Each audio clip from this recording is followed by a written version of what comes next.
Gracias, señor presidente. Este proyecto viene a repudiar una situación que vivimos hace apenas unas semanas con el Consejo de la Magistratura de la Nación y el avasallamiento del presidente Rosati, el autovotado presidente de la Corte que aceptó ser designado por decreto en primer término para ocupar la presidencia del Consejo de la Magistratura con una ley que fue derogada hace 16 años.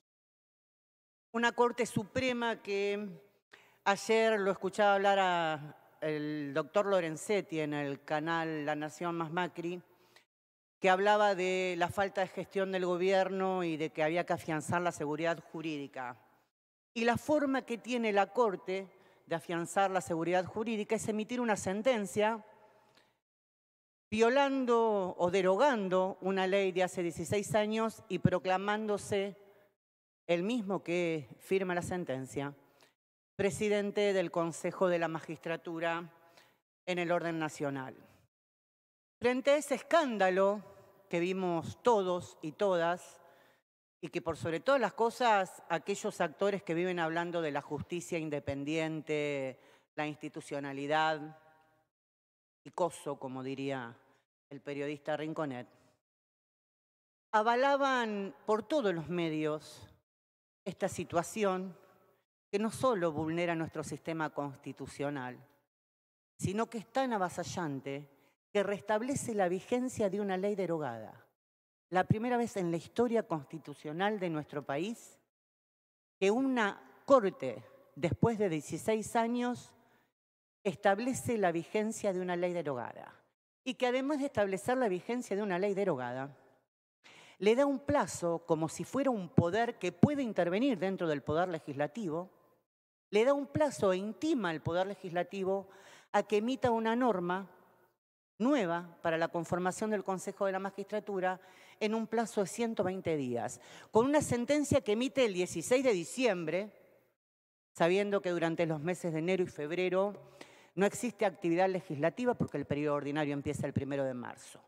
O sea, una Corte que tarda 16 años en declarar la inconstitucionalidad de una ley y que le da a otro poder, que es el que es votado por el pueblo, no como ellos, 120 días para que sancione una norma bajo amenaza de que si así no lo hiciere, va a tomar el poder por asalto.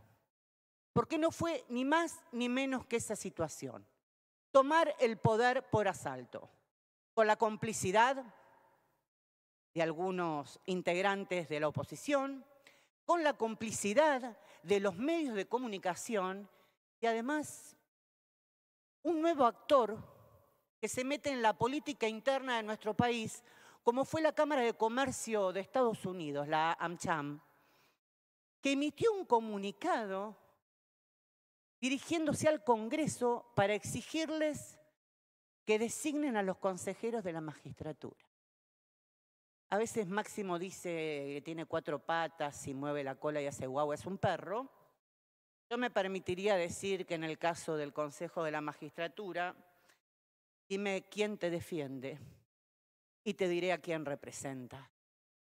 Porque la Cámara de Comercio de Estados Unidos, meterse en la política interna del órgano que debe decidir, designar jueces y sancionar jueces, no solamente es un avasallamiento a nuestro sistema constitucional, sino que además es violatorio del principio de autodeterminación de nuestro pueblo.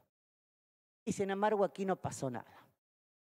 Hoy tenemos un Consejo de la Magistratura con una ley derogada y actores que se desgarran las vestiduras diciendo que no había ecuanimidad en el Consejo de la Magistratura, pero que cuando se habla de ampliar nuestra Corte Suprema de Justicia, dicen no, porque eso es garantizar la impunidad de los kirchneristas.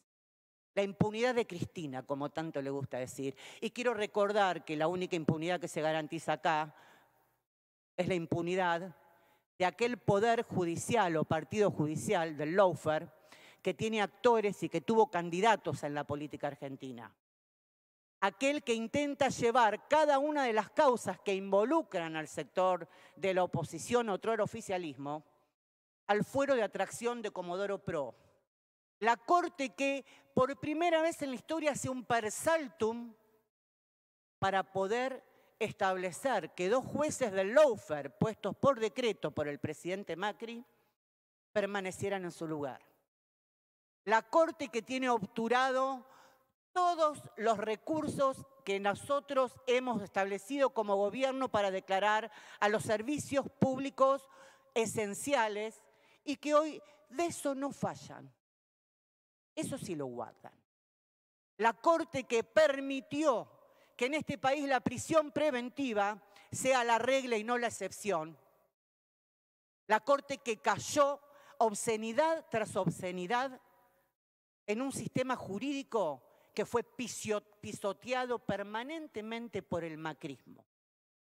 Permanentemente. Y que aún hoy sigue, y no oculto, completamente explícito, pululando por nuestro sistema judicial. Un sistema judicial que tenía como asesor un prófugo, que hoy está en Uruguay y que sigue desde allá comandando el lawfare en la Argentina, el vendepatria en la Argentina, la violación permanente de las instituciones. Y es necesario que hoy, de acá por lo menos los que creemos en la justicia independiente y los que creemos además que la justicia no se autodepura, ¿sí? Por lo menos en mi caso no creo que se autodepure. Es necesario que la política haga este planteo y que la política visibilice esta situación. Una ley derogada hace 16 años fue puesta en vigencia por el Poder Judicial y nosotros nos quedamos callados. Acá no pasó nada en este país. Y así estamos. Así estamos con una quiebra de un correo que quedó suspendido y no existe ningún remedio procesal para hacerlo, pero así estamos. Así estamos con esta justicia que lo único que hace es defender a las minorías, a esos que representan al AmCham, a esos que representan al poder real y que en muchos de los casos forman parte de la estructura política de Juntos por el Cambio, Cambiemos o como se llame. Así que el mayor repudio, absoluto repudio de este bloque al avasallamiento cometido por ese juez autovotado que aceptó asumir por un decreto violando la Constitución y que hoy quiere permanecer en el Consejo de la Magistratura solamente para seguir obturando la designación de jueces independientes y seguir teniendo dentro de su estructura a estos jueces que responden a esa impunidad y a ese poder político y económico que hoy sigue subyacendo a pesar de las elecciones que hemos ganado nosotros. Muchas gracias, señor presidente.